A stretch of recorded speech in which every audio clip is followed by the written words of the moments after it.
আমার কখন আসবে, নবী আমার কখন আসবে, স্বামীর জন্য অপেক্ষা করছে। আর আমার বাংলাদেশের নারীরা স্বামীর জন্য অপেক্ষা করে না, অন্য কারোর জন্য বসে থাকে।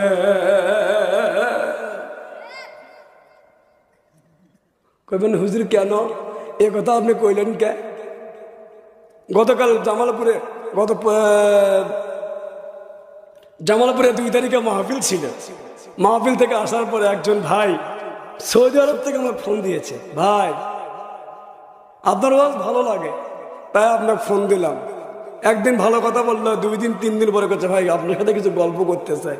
চিন্তা করলাম আল্লাহ বিদেশি ছেলে আপনারা কি মানে কয়, ওই দেখি 2টা কথা কই। 2-3টা কথা কবার যায় আল্লাহ দুঃখের কথা শুনে মনে হলো যে জীবন থোয়ার থেকে না থোয়াই ভালো। কি আছে ভাই?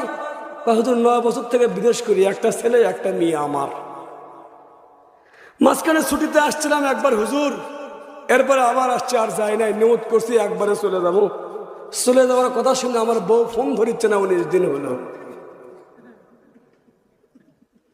চলে যাওয়ার কথা শুনে হুজুর আমার ফোন ধরছে না, বউ আমার 19 দিন হলো। চিন্তায় পড়ে গেছি হুজুর। কইলাম ভাই চিন্তা করে লাভ নাই, ওই বউ আর তোমার নেই। আর নবীজির স্ত্রী স্বামী আসবে দেখে দরজায় দাঁড়িয়ে আছে আমার স্বামী। এখন